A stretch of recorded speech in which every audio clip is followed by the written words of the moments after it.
Allez, salut à tous, on se retrouve aujourd'hui pour un nouveau tutoriel. On va tout simplement continuer un petit peu l'animation de notre facehugger, rappelez-vous. On en était arrivé à l'animation des key poses du facehugger. Maintenant, aujourd'hui, on va faire les key poses de notre personnage. Avant de commencer, j'aimerais attirer votre attention sur le fait que vous pouvez accéder au site officiel de motion-live.com et dans la section formation, ici, vous pouvez accéder à tous les cours qui ont déjà été créés par Motion Live. Ils sont rangés par ordre de logiciel et chaque logiciel, regardez par exemple, je clique sur Maya, contient une playlist qui elle est rangée dans l'ordre d'une production classique de cinéma. Sachez aussi que vous pouvez vous abonner pour pouvoir avoir accès et recevoir en avant-première tous les cours qui sortent par mail et aussi avoir accès à toutes les scènes qui sont utilisées dans les cours. Par exemple, si je tape mon email, eh ben, j'ai accès maintenant à toutes les scènes téléchargeables gratuitement qui sont utilisées dans les cours. Par exemple, voilà, vous avez le facehugger de la semaine dernière. Ça vous permet de pouvoir comparer avec vos scènes et de pouvoir évoluer plus rapidement. Allez, maintenant, cette parenthèse étant faite, nous pouvons y aller et on se retrouve avec notre anime de facehugger. Il ne nous reste plus qu'à faire globalement l'équipose de notre personnage, la contrainte parent du facehugger sur son visage et après de faire les interpolations. Donc, on va se retrouver, on va enlever le fait de pouvoir sélectionner les IK, les joints et la modée et on va pouvoir aller ici dans panel, show, pardon, all. Comme ça, nous voyons nos contrôleurs et puis on va commencer à animer notre personnage. Alors ce que fait notre personnage avant, pendant que le facehugger ici marche, globalement on s'en fout pas mal. C'est pas le but de l'exercice, vous auriez pu l'avoir fait marcher, etc. Nous on va commencer à l'animer, on va dire 2 à 3 qui posent avant, donc vraiment le moment où il aperçoit le facehugger et où il se fait attraper. Avant de commencer, je vous rappelle, on va toujours travailler avec une référence. Donc moi, je vais reprendre la référence de la de la semaine dernière, pardon, et je mettrai la référence comme la dernière fois dans la description de la vidéo. Alors je rappelle pour les références, petite astuce, si vous voulez voir le mouvement plus lentement, n'hésitez pas à venir dans les paramètres ici et à changer la vitesse. Donc moi, je vais mettre ici en 0,5, même en 0,25, voilà, pour vraiment avoir le mouvement au ralenti et voir ce qui se passe. D'accord. Je vais me mapper sur le moment où voilà, on lui attrape le visage ici. Ça me permettra de bien voir. Je vous invite à faire la même chose. Allez, on y va. Donc on va mettre déjà notre personnage en pose, on va dire déjà un peu plus naturel. Donc on va lui baisser les épaules. On va passer déjà ses membres en Ika. D'accord. Alors là, je vois que j'ai des choses qui sont cachées, d'accord, dans l'outliner, puisque je ne vois plus ces IK et ces FK. Allons voir ce qui se passe. On va regarder si ça vient du fichier de rig ou alors si ça vient de ce fichier-là. Mais de mémoire, je pense que je l'avais fait dans ce fichier-là, donc ça ne devrait pas être trop problématique. Hop, on a le contrôleur du poignet ici. Tac, on va tous les voilà, les réafficher. Hop, je vais retrouver aussi les IK, donc qui doivent être en dessous, rappelez-vous, du bassin. Donc on va prendre le pelvis, voilà, et on va venir l'ouvrir entièrement en faisant Shift et le petit plus ici, et comme ça on va pouvoir sélectionner tous les contrôleurs et voilà, et réafficher nos contrôleurs. Maintenant c'est un peu plus clair, on va pouvoir travailler maintenant correctement. Je vous rappelle que ce personnage est en référence, hein. Il n'est pas directement dans la scène. Ça nous permet de pouvoir modifier son rig et même une fois qu'il est animé dans la scène de référence. Si vous ne comprenez pas ce que je raconte là, tout est expliqué dans le cours que j'appelle sur le pipeline, qui explique un petit peu comment on travaille en 3D avec plusieurs scènes pour avoir un fichier moins lourd et avec une communication plus facile. Donc on va mettre notre personnage maintenant, bon, on va dire en pose un peu plus naturelle. Ne faites toujours pas attention au skin, le skin est vraiment très moyen, j'ai envie de dire. Mais ce n'est pas grave, c'est pas encore une fois le but de l'exercice. Si vous voulez voir la vidéo sur le skin, je vous invite à aller la voir, elle va s'afficher ici, là, en haut à droite. Donc voilà, hop, on va le tourner un petit peu. Donc on imagine que le personnage est tranquillement, on va dire, debout, dans une position la plus naturelle possible. Donc pas du tout comme ça par exemple. Tac, voilà. Par exemple, soyons fous, ce n'est pas le but. Ouais, il est quand même vraiment très rigide le pauvre. On va peut-être lui plier un peu les bras.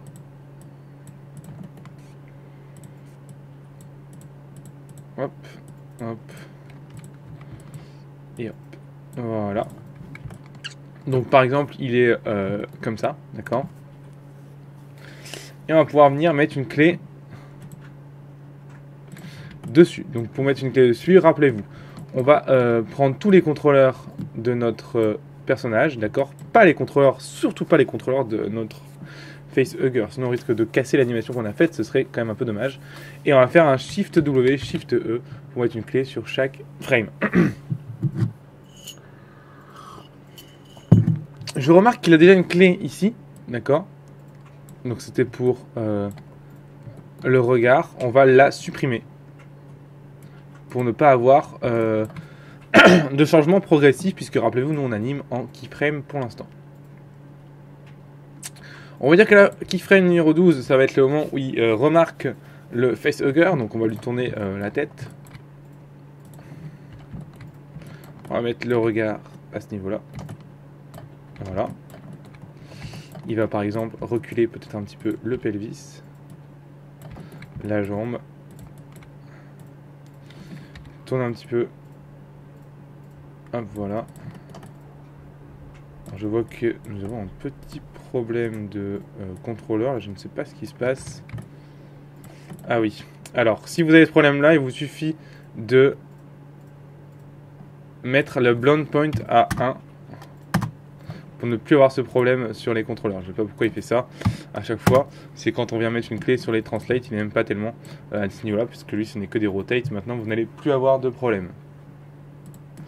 Donc hop, il vient de l'avoir, il n'est pas très rassuré. On va devoir le pencher un peu parce que sinon vous voyez, il va perdre un peu l'équilibre là. Tac, ses bras vont partir un peu plus en avant et en arrière.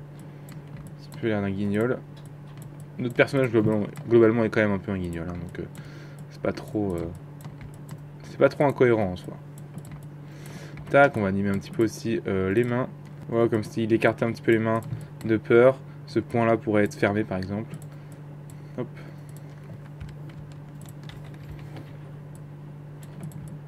Voilà, on va aller assez vite sur les doigts et les détails, hein. On pourra peut-être les retravailler une fois qu'on sera en interpolation. Peut-être animer ce contrôleur là. Voilà. Donc il est comme ça, on va juste lui faire ouvrir la bouche. Tac. Hop là. Voilà. Hop, qu'est-ce qui se passe? On prend tout. Shift W, Shift E, on voit ce qui se passe de l'une à l'autre. Hop. Vous voyez. Tac. Tac. J'ai oublié de mettre une clé sur celui-là. Forcément. Lui, il va nous embêter un peu. Hein. Tac, là. Voilà. Donc, hop. Il le voit. D'accord. Tac. Alors, il est presque en garde à vous. On va le faire reculer de peur. On va peut-être devoir adapter notre mouvement, mais en fait ce qu'on fera c'est si on voit que notre personnage recule trop, on va réavancer le contrôle all ici après coup. Donc on va le faire reculer ici. Là le facehugger commence à sauter, donc le personnage on va dire qu'il va tranquillement reculer. Ce sera sa dernière keyframe à lui, puisque rappelez-vous que le facehugger pendant qu'il saute il est très rapide, donc le personnage n'a pas le temps de bouger. Donc on pourrait même presque commencer à mettre la keyframe à cette frame-ci, plutôt qu'à la frame où il commence à sauter. Donc ici, là on va se retrouver avec un bassin complètement en arrière, comme ceci, avec un corps tourné vers l'extérieur. Hop. Le visage complètement voilà, vers le haut. Le pied complètement vers l'arrière, ici, pour rattraper sa chute. Voilà, et on sera vraiment ici sur les orteils, comme ceci. Hop. Allez, on va encore plus tourner tranquillement le bassin. Ouh là là, tranquillement, tranquillement, on est bien. Voilà, on va lever les bras pour comme si il essayait de se protéger le visage. D'accord, hop. Tac.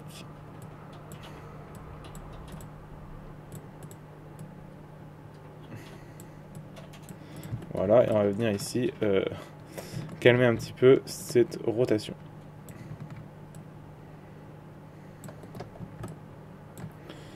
Ici, on va aussi tranquillement, hop, lever ce bras-là.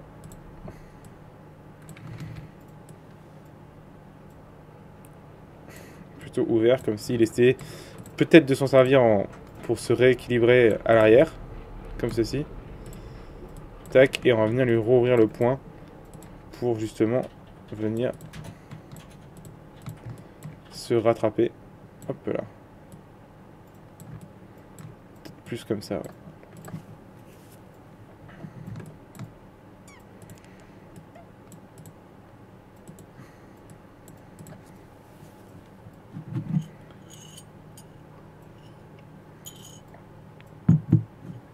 Donc,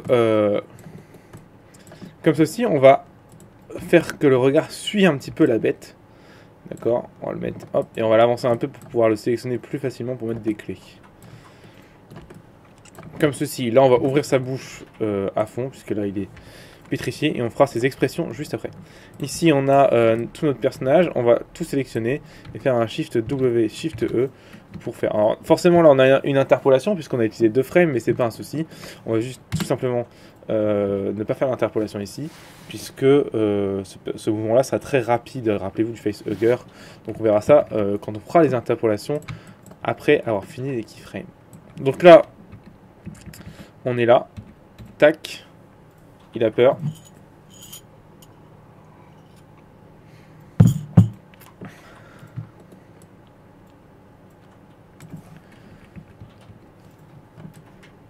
Vous le voyez. Hop. Et là, à la frame 15, on va avoir notre personnage qui va se retrouver complètement attiré grâce à la queue du facehugger vers son visage. Donc vous voyez que notre personnage est devenu beaucoup trop loin. Donc on va prendre le control all, on va supprimer toutes les clés. Tout simplement. Delete. Et maintenant, on va pouvoir l'avancer pour le recaler au niveau du facehugger. Donc pour ça, vous venez ici et vous le recalez tranquillement pour qu'il soit parfaitement entouré sur le coup. À la bonne distance. Voilà. Ici. Tac, vous mettez une clé ici. Maintenant, on va prendre notre facehugger, ce contrôle-là, et on va venir l'abaisser. Hop là, tant pour moi. Il doit y avoir justement un C-Hall. Voilà, c'est celui-là. On va animer le C-Hall du facehugger. Donc, il n'a pas de clé avant. Donc, on va en mettre une clé avant ici. Voilà. Et là, on va venir l'abaisser pour que on ait tout qui suive. Voilà, très bien. Comme ceci. Hop. Voilà, très bien. Et maintenant, on va venir retoucher un petit peu ces contrôleurs-ci pour que la queue vienne, on va dire, attraper le coup plus facilement. Mais d'abord, rappelez-vous, ici, on a une clé comme ça. Il faut maintenant redonner une clé à notre personnage. Donc, on aura un personnage qui va se faire tirer par la queue. Donc, on aura un personnage qui sera beaucoup plus...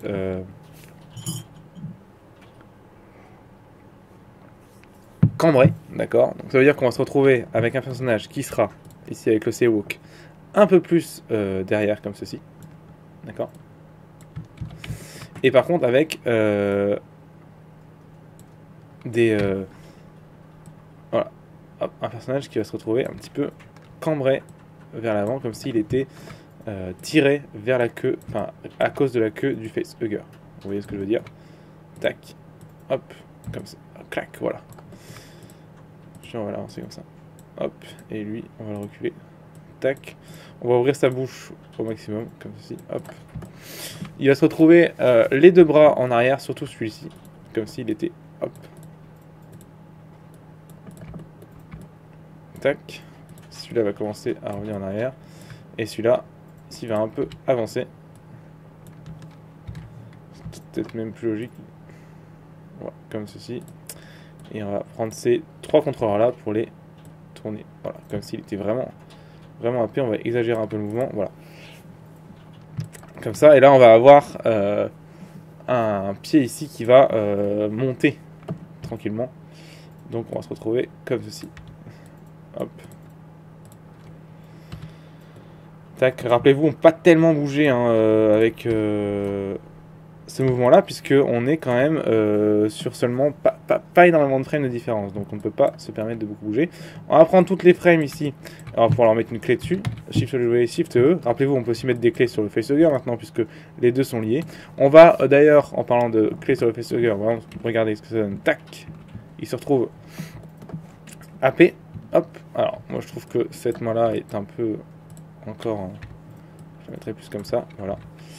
Et maintenant, ce qui serait sympa, c'est que le facehugger s'adapte au visage. Donc, on va venir animer un petit peu nos contrôleurs. Tac, tac, tac. Voilà.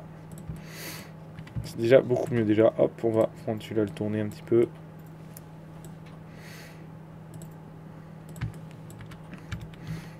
On va toujours essayer de prendre plusieurs contrôleurs en même temps. Ça nous donnera toujours un truc un peu plus réaliste. Et plus arrondi, surtout plus doux. Voilà. Hop. On sélectionne tout, un petit carré de sélection. On fait Shift W, Shift pour remettre les clés en position et en rotation. Et la clé d'après, on se retrouve avec le facehugger carrément sur le visage. Donc on est là, tac. Donc rappelez-vous. Il est comme ça, il voit le facehugger, il recule, il a peur, et là, hop, il se fait happer par la queue, et hop, la clé d'après. Le facehugger est carrément sur son visage. Donc pour ça, on va tout simplement avancer le facehugger. Donc on va venir mettre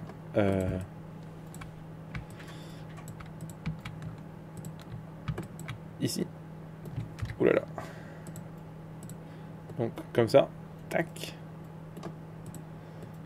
Hop, pardon, il y a un peu de mal. Voilà.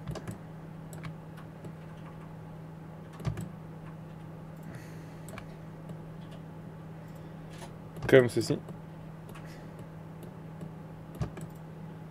Voilà, on va venir les replacer chacun après. Alors là, attention quand vous faites ça, ne changez pas de clé parce que sinon à chaque fois vous allez perdre tout le boulot que vous avez commencé, ce sera un peu dommage. Donc restez bien sur une clé unique jusqu'à quand vous ayez mis les clés justement sur vos contrôleurs, sinon vous allez être bloqué.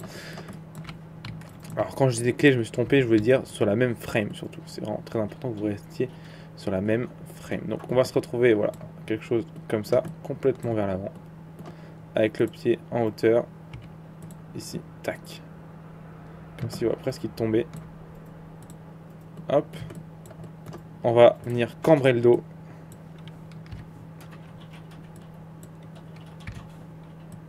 Comme ceci.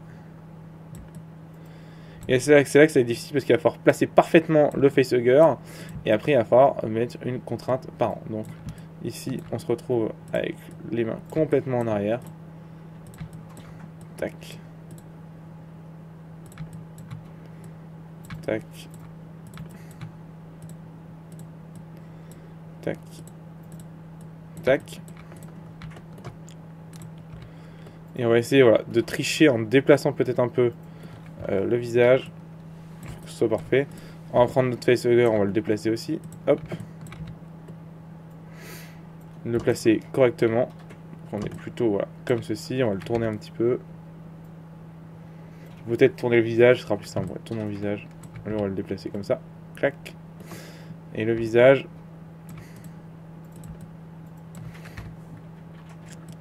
Voilà. Donc on va déjà prendre tout ça à faire une clé. Même si on n'est pas bon, mais au moins, entre guillemets, on sauvegarde ce qu'on a déjà fait. Voilà. Ceci étant fait, maintenant, on peut venir caler déjà les pattes de notre facehugger. Donc, sur son visage, il faut absolument qu'il entoure correctement son visage, forcément. Comme dans la référence qu'on a, hein, d'ailleurs. Donc, tac, voilà.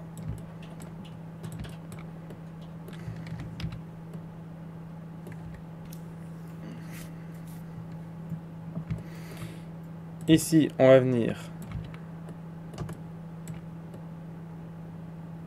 comme ceci. Pareil pour lui.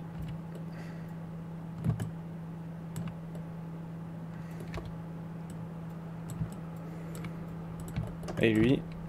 Tac. De toute façon, globalement, là, c'est tout le temps la même chose. Hein. Il faut juste les placer sur son visage correctement.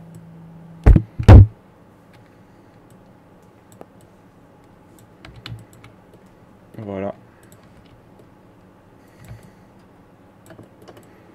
Voilà, le dernier.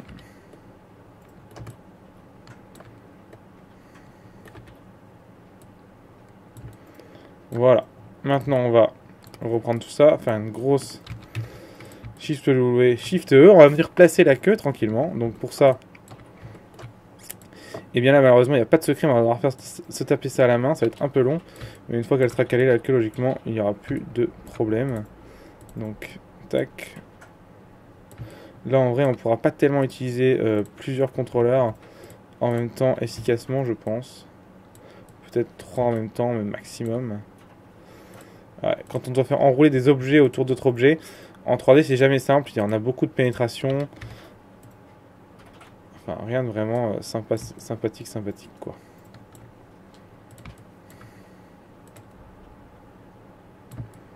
Hop.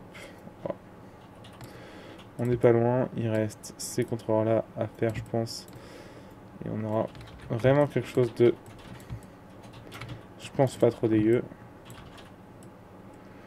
Après, à vous de vraiment adapter à fonction de votre perso. Et de ne pas avoir de... trop de pénétration, quoi. Hop, j'en ai chopé là.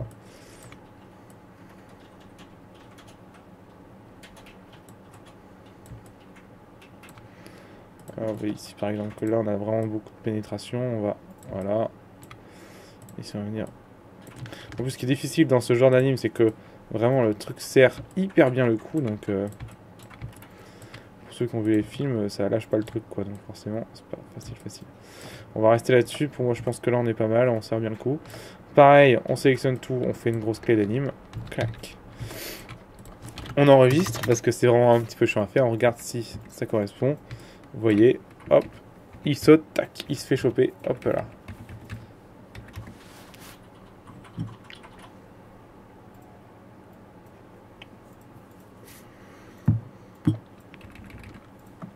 Donc on est comme ça, il le voit, hop, il a peur, il se fait avoir, hop, il l'a sur le visage.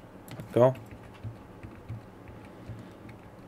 Donc, maintenant qu'on est comme ça, on va pouvoir faire jouer la contrainte parent de notre alien sur notre visage. Pour ça, on va utiliser cette contrainte-ci, parce que c'est lui qui gère tout notre alien. Donc c'est lui qui va être contraint en parent à un contrôleur. Il va être contraint en parent à ce contrôleur-ci du visage. Donc pour ça, on prend ce contrôleur du parent. Vous prenez ce contrôleur-ci, vous le mettez dans un groupe. Donc on va aller dans Outliner ici, il est là. D'accord. Hop. Vous le mettrez dans un groupe. Ah, ce n'est pas possible. Pourquoi ce n'est pas possible? Parce qu'en fait, nous sommes dans ce qu'on pourrait appeler une référence. Donc pour faire un groupe, il faudrait aller dans la référence, etc. C'est relou. Par contre, on peut faire une contrainte sur ce groupe-là, le groupe rig. D'accord? Et c'est pour ça qu'on va le faire. Donc on va regarder déjà si en déplaçant le groupe rig tout se déplace correctement. Ça le fait. Donc on va prendre ce contrôleur-ci. D'accord? Le groupe rig. Là, je vous conseille de faire une incrémente en ce moment-là parce que vous pouvez niquer votre rig. Ce serait bête. Vous allez faire une contrainte dans rigging, contrainte, parent et maintain offset. Vous faites add. Maintenant, quand je déplace mon objet, d'accord, mon facehugger se déplace avec. Attention, on va devoir animer cette contrainte. C'est toute la difficulté du truc. Elle est ici. On a Control Head W0. On va faire une clé dessus. D'accord. Et sur la frame d'après, vous allez faire une clé à 0. Comme ceci. Voilà, maintenant, on a bien une clé où là c'est contraint, là ce n'est plus contraint. Regardez. Si je tourne mon visage ici, mon personnage ne contrôle plus mon facehugger. C'est parfait. Je vais pouvoir maintenant être à cette frame là. Et là, regardez, par contre, là, le facehugger est bien contrôlé par mon contrôleur. Mais ce qui est super, c'est qu'en plus, maintenant, je peux cacher le rig de mon facehugger, puisque j'en ai plus besoin, parce que je vais seulement réanimer le personnage, puisque le facehugger est collé à son visage. Allez, on fait une petite sauvegarde. Et on va faire tomber notre personnage. Il y en a pour 2 à 3 keyframes, ça va aller assez vite. Alors, qui pose plutôt que keyframe. Donc, ici, on est comme ça. Il va tomber vers l'avant, donc on va avoir le pelvis qui va à cette frame là, donc à cette frame-ci, se déplacer comme ceci. D'accord? Hop là. Bien sûr, vous voyez que ça pète un peu. Pourquoi ça pète un peu? Parce qu'il faut déplacer d'abord les contrôleurs des jambes. D'accord? Donc, on va hop les mettre. Voilà. Bien comme ceci. Tac. Voilà, comme ceci, très bien. On va venir le faire se cambrer un petit peu.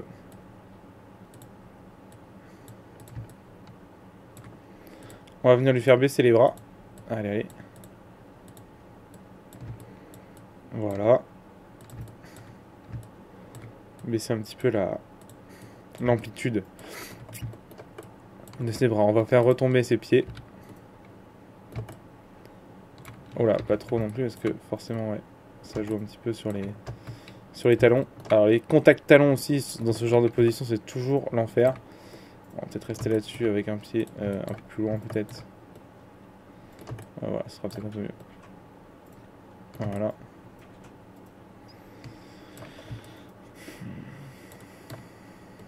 Il faudrait qu'il ait presque le pied au sol. Ouais, voilà, pareil. Ici, on va le faire lever un petit peu lui pour qu'on ait quelque chose de plus cohérent. Voilà, on va rester là-dessus, on va mettre une grosse clé dessus. Donc tac, hop. Donc voilà ce qu'on a. Hein. Alors ce qui est dommage, c'est qu'on sent pas assez l'impulsion, je trouve, quand le facehugger attrape son visage. Ici, on n'a pas d'impulsion. Ce qui serait marrant, c'est vraiment d'avoir une impulsion, donc d'avoir un corps et surtout un visage et un cou qui partent vers l'arrière. C'est ça qui va faire qu'on aura vraiment l'impression que le coup est violent. Essayons. Tac, ouais, voilà, hop. Hop là.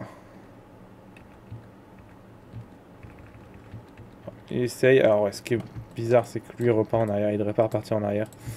Donc, on va simplement lui. Pas trop le faire partir en avant comme tout à l'heure. On va le laisser là. Hop là. Tac, ouais, c'est mieux. Il est comme ça. La frame d'après, on a vraiment le pelvis qui là, voilà, frôle le sol, qui lui par contre commence à tomber. Tac. Ces contrôleurs là, si pareil, qui commencent à, voilà, à chuter normalement. Peut-être lui qui résiste encore. Lui, par contre, qui reste comme ça. Lui aussi un petit peu. Lui aussi. Les bras qui commencent à revenir tranquillement vers l'avant. Mais pas tellement, hein, puisque quand on est inconscient, nos bras, c'est plutôt comme de la guimauve. Hein. Donc pas tellement de réponse.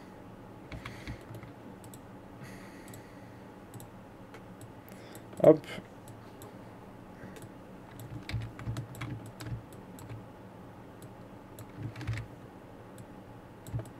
Voilà, pareil pour le bras gauche. On perd de l'amplitude, on part un petit peu vers l'arrière.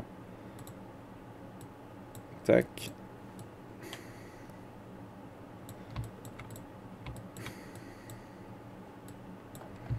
Tac.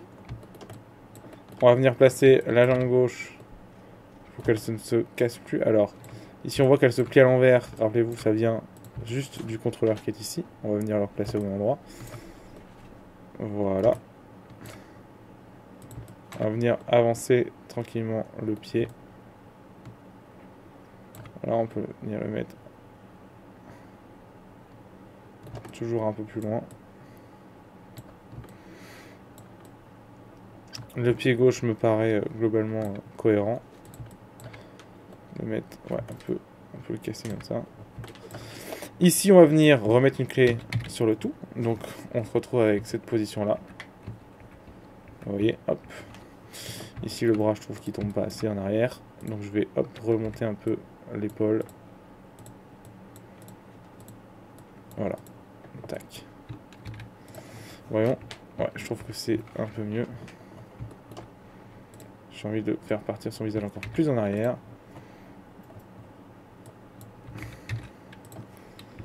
Du coup, tac, hop.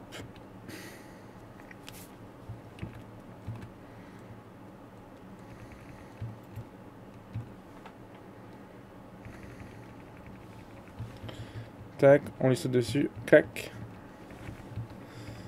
Il tombe. Et là, keyframe d'après, bah, il est au sol. Donc, le pelvis est un petit peu plus bas, pas beaucoup, hein, mais surtout complètement tourné. Donc, comme ceci. Bim. Voilà. Tac. Ces contrôleurs-là ne changent pas tellement. On se retrouve peut-être un peu plus comme ça. Ici, un peu plus comme ça. Et avec le visage qui commence à s'abaisser, mais on va mettre une autre qui pose pour avoir vraiment le visage qui vient taper le sol. Là, on est vraiment encore dans la chute presque. Hein. Tac. Les bras qui sont vraiment encore levés. Dû à la vitesse. Voilà. Ici, on va prendre une clé, on va mettre une clé surtout. Et c'est seulement à l'image d'après. On est là, tac, tac. D'accord. Alors là, à l'image 9, on va faire avancer les deux pieds. Sinon, on a quelque chose d'assez chelou. Voilà. Donc, hop. Et l'image de 20, donc on est avec un pelvis qui est un petit peu avancé. Vraiment pas grand chose, mais un petit peu. Comme ceci. Les bras qui sont devenus plaqués au sol. Donc, comme ceci. Bim. Hop, allez. L'épaule vraiment doit vraiment être collée au sol. Hein. Et ouais, lui, comme ceci. Voilà. Et le pouce, comme ça. Pareil pour l'épaule droite, hein, forcément. On part sur les mêmes principes. Voilà. Voilà. Hop. Petite erreur. Alors, 2 fois. Tac.